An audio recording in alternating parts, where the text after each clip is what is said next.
Bonjour. Alors aujourd'hui, je vais essayer de traiter des exercices sur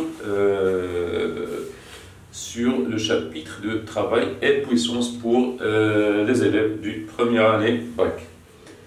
Donc, c'est la série numéro 2 que, évidemment, vous allez trouver sur la description. Je vais laisser le lien sur la description. Donc, je vais traiter dans cette vidéo l'exercice numéro 1 et l'exercice numéro 2 et l'exercice numéro 3. S'il me reste un peu de temps, je vais ajouter une autre vidéo pour traiter d'autres exercices. Donc, je commence par l'exercice numéro 1. C'est un exercice à question à choix multiple. Choisir parmi les propositions suivantes le travail d'une force appliquée à un objet animé d'un mouvement de translation rectiligne U est nul. Si le travail d'une force appliquée à un objet animé d'un mouvement de translation rectiligne, donc on a ici la translation rectiligne, c'est-à-dire suivant une ligne, et uniforme, c'est-à-dire à vitesse constante. V est égal à une constante, rectiligne, uniforme. Le travail d'une force appliquée à un objet animé d'un mouvement de translation rectiligne uniforme est nul si le point d'application de la force se déplace à vitesse constante. Évidemment non. Si la direction de la force est perpendiculaire au vecteur déplacement de son point d'application. Donc B, c'est juste. Donc, comme vous le savez, que le travail d'une force le long d'un parcours AB est égal à F scalaire AB. C'est le produit scalaire de F. Donc, elle est nulle si, seulement si, F est perpendiculaire à AB. Donc, si F est, c'est-à-dire, donc si, j'enlève si seulement si, donc si F est perpendiculaire à AB, c'est une condition. Donc c'est juste, donc la proposition B est juste, donc c'est la proposition qui est vraie. Donc si on nous donne la trajectoire est perpendiculaire au vecteur force. On ne dit pas qu'une trajectoire est perpendiculaire à une force. La trajectoire, on ne dit pas ça. La trajectoire perpendiculaire à la force. Ce qui est juste, c'est que la trajectoire, on peut la diviser en sous-déplacements. Par exemple, une trajectoire, voilà, de A à B, on peut, c'est une trajectoire, même si la force est perpendiculaire en un point, donc elle est perpendiculaire à un déplacement élémentaire qui connote dl. Un déplacement, donc la force est perpendiculaire au déplacement élémentaire et non pas à la trajectoire. Donc la force est perpendiculaire au déplacement élémentaire. Il n'est pas perpendiculaire à la trajectoire. Donc c'est faux. Donc on passe à l'exercice numéro 2. L'exercice numéro 2, on nous donne un solide animé d'un mouvement de translation rectiligne uniforme comme pour le premier exercice. Il est soumis à deux forces constantes. Deux forces constantes. Le travail de chacune de ces forces est nul. La proposition A, donc un solide animé d'un mouvement de translation rectiligne uniforme, V est égal à une constante. Donc un solide, voilà, animé d'un mouvement de translation rectiligne uniforme. Il est soumis à deux forces. On ne sait pas ces deux forces. Le travail de chacune des forces est nul. Non. Par exemple, je vais vous donner ce cas que vous connaissez, toujours que vous avez vu entre en commun. C'est le principe, par exemple, je vous donne un contre-exemple. Le premier principe de Newton. On vous donne que si le mouvement est rectiligne uniforme, alors le solide est semi-isolé. est semi-isolé ou bien isolé. Pour un corps isolé ou semi-isolé, le mouvement du centre de gravité d'un corps S possède un mouvement rectiligne uniforme. Donc par exemple, en cas de non-frottement, vous avez ici donc R et P. Le solide est soumis à deux corps de force, P, et la réaction du plan. Donc dans ce cas, V est constante, mais le travail de R, le travail de P, oui, elle est égale à 0. Le travail de R, elle est égale à 0. Dans ce cas, la proposition est juste. Mais si on change par exemple, le même exemple, sur un plan incliné, donc P et R, donc toujours sans frottement, donc avec frottement ici, donc V est constante, suivant le premier principe de Newton. Donc ici, le travail de P est différent de 0, et le travail de R aussi, il est différent de 0. Donc, le travail, alors on dit le travail de chacune des forces est nul. Donc, dans ce cas, la proposition, elle est vraie, mais dans ce cas, la proposition, elle est fausse. Donc, la proposition, elle n'est pas généralisée, donc c'est faux. Pour la proposition A, donc c'est faux. Le travail, donc voilà le contre-exemple que je vous ai donné. La proposition B nous dit que le travail de la somme des forces est nul. Le travail de la somme des forces est nul. Donc, le travail de la somme des forces de F1 plus F2 le long d'un trajet AB, de A à B, à quoi est égal? Est égal à F1 plus F2 fois AB. Donc, qui est égal à F1 fois AB plus F2 fois AB. Fois AB, donc le produit scalaire est transitif, fois AB. Donc ici c'est quoi? C'est le travail de F1 plus le travail de F2. Le long de AB, on n'a pas changé le long de AB. Donc on nous a dit que le travail de la somme des forces est nul. Donc oui, puisque le travail de la somme est égal à la somme des travaux, donc c'est juste donc, le travail. Donc si le travail de la somme de F1 plus F2 est nul, alors le travail de F1 plus le travail de F2, elle est égale à 0. Alors, la somme, le travail de la somme des forces est nul. Donc, c'est juste. Pour C, la somme des travaux de ces deux forces n'est pas nulle, donc c'est faux. Pour la troisième, donc on est toujours dans le premier exercice. La troisième question.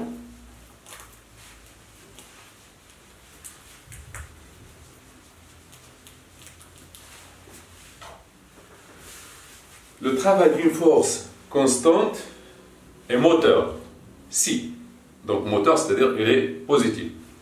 Si la direction de cette force est collinéaire au déplacement, voilà, je vous donner par exemple un exemple. Ici, vous avez une force, voilà, F. Le déplacement de A à B, par exemple. Donc, je vais vous donner F, par exemple, et je vais vous donner donc F1 et F2, par exemple.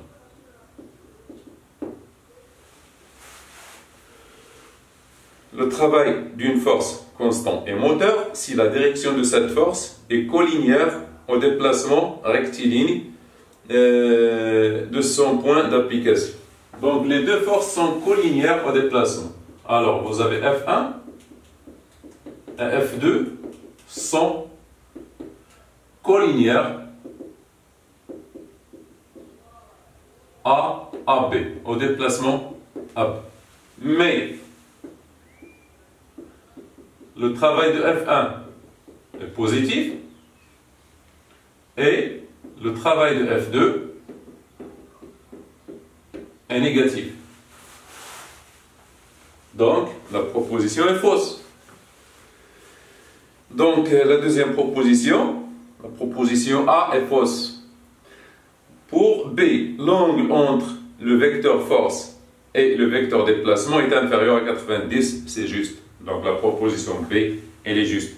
Pourquoi ici, le travail de F2 est inférieur à 0? Car entre A et B, voilà AB, le vecteur déplacement AB, voilà F2. Donc l'angle que fait ici c'est pi, elle est supérieure à pi sur 2. Donc si l'angle est supérieur à 90, le travail elle est négatif. Le vecteur force est de même direction et de même sens que le vecteur déplacement. Et de même direction et de même sens. Donc il apparaît que cette proposition est juste elle aussi. Le vecteur force est de même sens et de même direction et de même sens. Oui, la proposition C, elle aussi juste. Donc voilà pour le premier exercice. La première question, c'est la question B qui est juste. Pour la deuxième question, c'est B qui est juste. Pour la troisième question, c'est B et C. Les deux propositions B et C sont justes. Donc on passe à l'exercice numéro 2.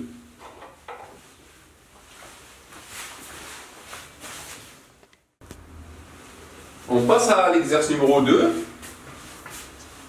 On vous donne des schémas ici sur lesquels on a représenté la distance AB ou bien le vecteur AB et la force F appliquée à chaque fois. Donc F est égal à 10 newtons et AB est égal à 30 cm. On vous demande de calculer le travail de la force F dans les cas suivants en précisant sa nature. Travail moteur, travail résistant ou travail nul.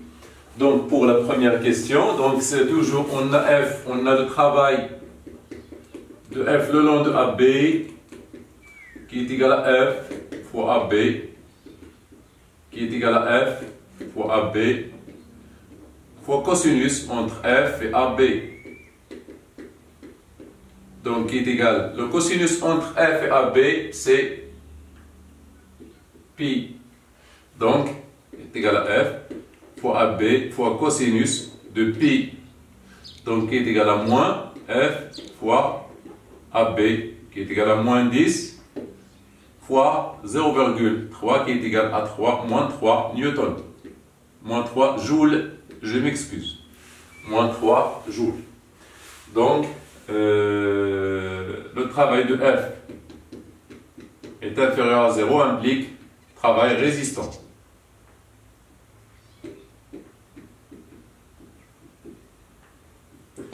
Donc travail résistant. Donc le l'angle entre F et AB, voilà F, donc c'est pi. La deuxième question. Le travail de F est égal à F fois AB fois cosinus de 0. Donc l'angle entre F et AB c'est 0. Donc c'est pour ceux qui trouvent des difficultés à comprendre ou bien de définir l'angle, voilà deux angles par exemple. Vous avez ici deux vecteurs, le vecteur rouge et le vecteur vert, qui sont collinéaires ici. Collinéaires, c'est-à-dire, si vous voulez dire parallèle. Donc voilà, ici c'est l'angle par exemple 30, que fait l'angle vert avec le stylo vert avec, ici c'est 90, ici c'est 180, etc. Donc ici c'est 0, donc elle est égale à quoi? Elle est égale à voilà 10 fois 0,3 qui est égal à 3 joules. Donc W de F est supérieur à 0 implique moteur. travail moteur. Ici, le travail de F le long de AB est égal à quoi? Est égal à F fois AB fois cosinus entre F et AB, donc c'est 60. Cos de 60. Donc il est égal à. Donc l'angle entre F et AB c'est 60. Donc 30, donc c'est 60. Donc est égal à 10 fois 0,3 fois cos de 60 c'est 0,5. Donc il est égal à 1,5 joules. Donc le travail de F est supérieur à 0 implique travail moteur. Ici pour cet exercice, vous avez ici le travail de F est égal à F fois AB fois cosinus entre fois cosinus de quoi? Donc 45, il reste ici combien? Ici il reste pi moins 45. Pi, donc 180 moins 45. Donc 180 moins 45, donc c'est 135 je pense. De 135. Donc c'est pi moins pi sur 4. De pi moins pi sur 4. Voilà, je peux l'écrire ici. Cos de pi moins pi sur 4. Cos de pi moins pi sur 4. Ici, c'est cos de pi moins pi sur 4. Donc, l'angle entre F et AB, cet angle est égal à pi moins, voilà, c'est 180 moins 45, qui est égal à 180 moins 45, donc c'est 5, donc c'est 135 degrés, qui est égal à pi moins pi sur 4. Donc ici, le travail de P de F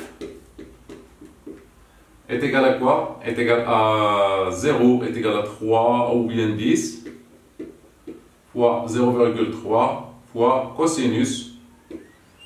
Cosinus, donc c'est moins cosinus de... Voilà, c'est moins, donc c'est moins cos est égal à moins... Donc ça, voilà, donc je vais le calculer. C'est égal à 10 fois 0,3 fois cosinus de pi moins pi sur 4. Donc je vais le calculer.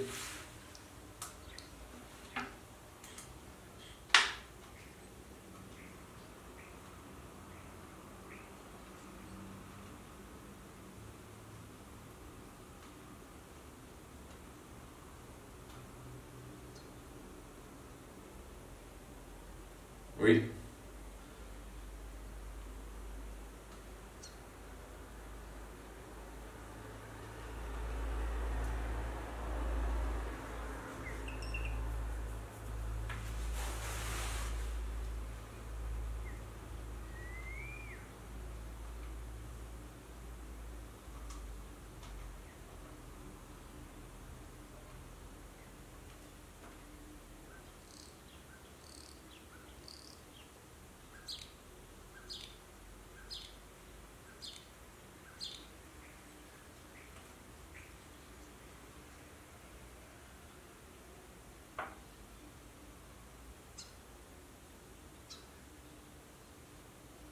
Donc fois quoi? Fois 10 fois 3 est égal à moins 2,99.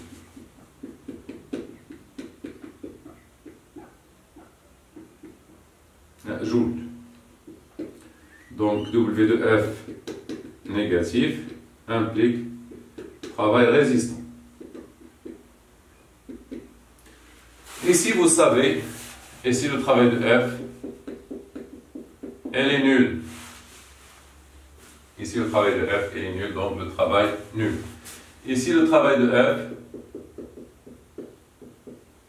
c'est F fois AB fois cos de 60 directement. Donc elle est égale à quoi? Elle est égale à 1,5 joules. Donc travail moteur. Le travail est moteur.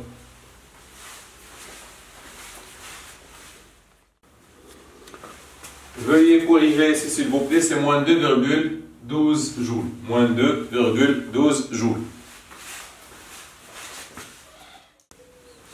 On passe à l'exercice numéro 3. Montrer que les deux expressions suivantes pour le travail du poids, cette fois-ci, sont équivalentes. Donc, je vais considérer un repère à trois axes, X, Y et Z.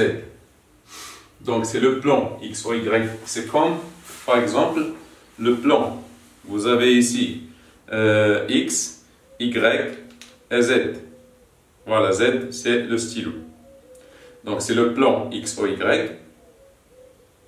Donc, ce plan X ou Y est perpendiculaire au tableau, comme ça. Il est perpendiculaire au tableau, comme la feuille ici.